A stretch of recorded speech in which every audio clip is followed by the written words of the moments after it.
अव्यवस्था की पराकाष्ठा है। वहां पे पुलिस तो दिख नहीं रही है, जनता भेड़ से भी बदतर है। टोटल वीआईपी कल्चर था, पूरी जनता भेड़ थी, खाली वीआईपी लोगों के लिए रास्ता बना था।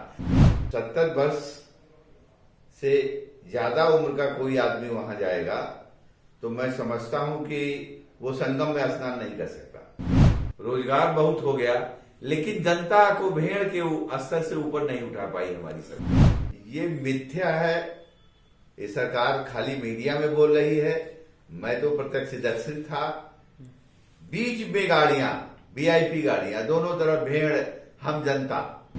आप सर महाकुंभ से स्नान करके आए हैं, आस्था की डुबकी लगा कर आए हैं, तीनों अमृत स्नान हो गए हैं। अब वहां पर कैसा माहौल है, कैसी भीड़ है, कैसी व्यवस्था है, इसको लेकर आप क्या बताना चाहते हैं? मैं राकेश शुक्ला, अंतरराष्ट्रीय खिलाड़ी।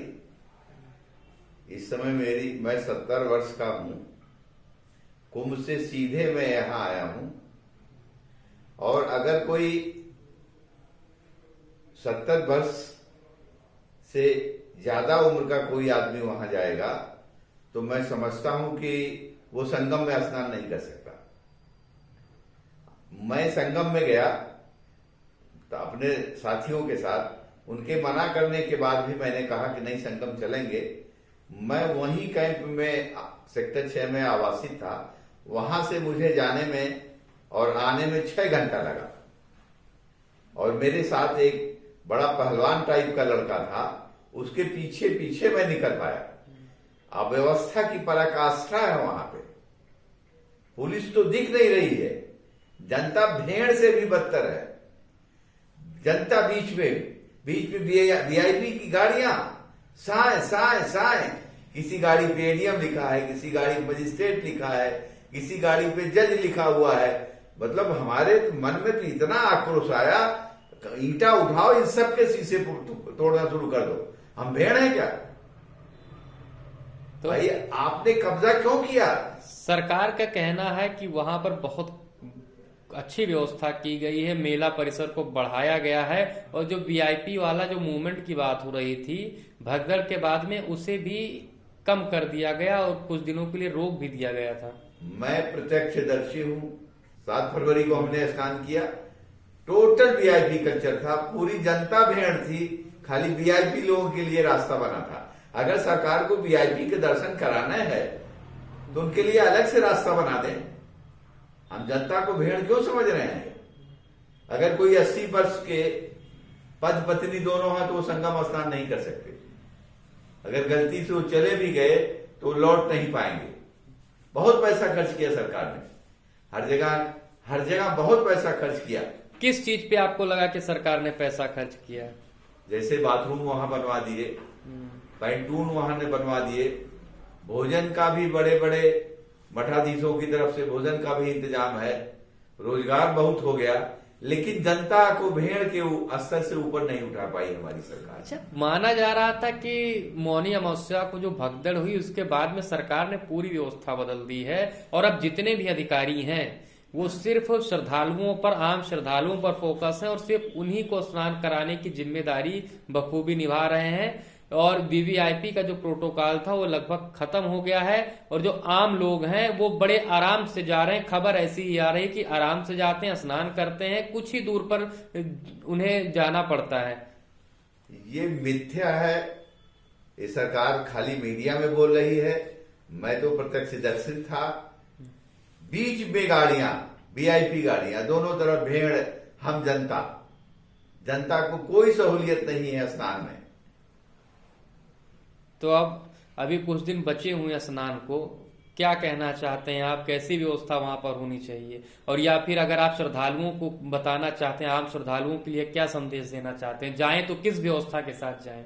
अगर उनको जाना है तो माघ पूर्णिमा को अंतिम बड़ा स्नान है, माघ महीने का, और माघ तक ना जाए वो।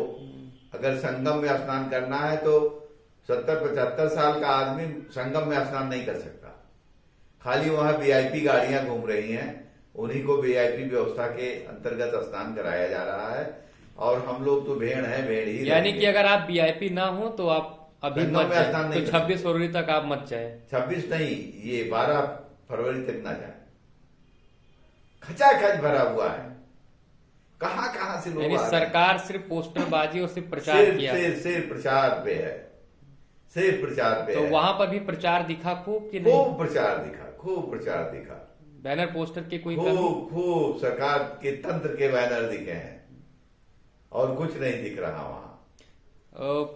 पुलिस की कैसी व्यवस्था से कैसा रूल पुलिस तो एकदम जीरो, पुलिस तो दिख ही नहीं रही है। भीड़ में कहीं पुलिस नहीं दिखी। हम खोजते थे, हम पूछ ले रास्ता किधर जाएगा, वहां पुलिस नहीं थी बताने के लिए।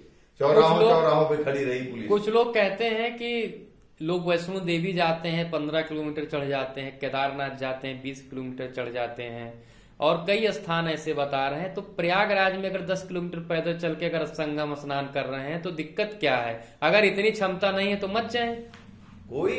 कोई दिक्कत नहीं है। भीड़ इस कदर है, भीड़ कहाँ, वैष्णो देवी हम जाते हैं, गए हैं, पैदल जाते हैं, भीड़ एक तरफ जा रही है एक तरफ उतर रही है, कोई दिक्कत नहीं। यहाँ जो भीड़ है, यहाँ भीड़ का मतलब भेड़, कोई इंतजाम नहीं है। हम स्नान करके बाहर निकल रहे हैं और वहीं से लोग स्नान करने जा रहे हैं, तो हम स्नान करके जब बाहर निकलेंगे, जब बाहर से रेला आएगा हम फिर पानी में गिर जाएंगे। ये बद इंतजामी है वहां पे।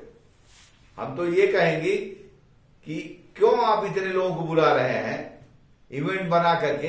भाई ये कुंभ का स्नान तो हम सबका है, वहां तो लोग बगैर बुलाए जाते हैं। तो अब आप इतने दिन बाद गए थे, मौनी अमावस्या खत्म हो गई, बसंत पंचमी, तो जब आपने वहां पर हाल देखा होगा तो आपने कल्पना की होगी कि मौनी अमावस्या के दिन कैसा हाल रहा होगा वहां पे। मौनी अमावस्या में तो जिस परिसर में मैं रुका था, वहां के जो प्रबंधक थे उन्होंने बताया इस परिसर में 2000 आदमी था, और जिस टेंट के नीचे, जिस टेंट में हम लोग 14-15 लोग सोए थे, उस टेंट में 60 आदमी थे मौनी अमावस्या के दिन। यानी कि जो व्यवस्था पार हो गई वो श्रद्धालुओं के अनुशासन से पार हुई, ना कि पुलिस के मैनेजमेंट। पुलिस का कोई मैनेजमेंट नहीं। पुलिस ने कहा कि आप संगम नहीं जाएंगे, तो श्रद्धालुओं ने गंगा में स्नान किया। संगम आप नहीं जा सकते, संगम में सिर्फ वीआईपी ही जाएगा, सिर्फ वीआईपी जाएगा। आम आदमी को जाने का कोई अधिकार नहीं वहां जाने का, वो तो सिर्फ वीआईपीओं के लिए सुरक्षित है।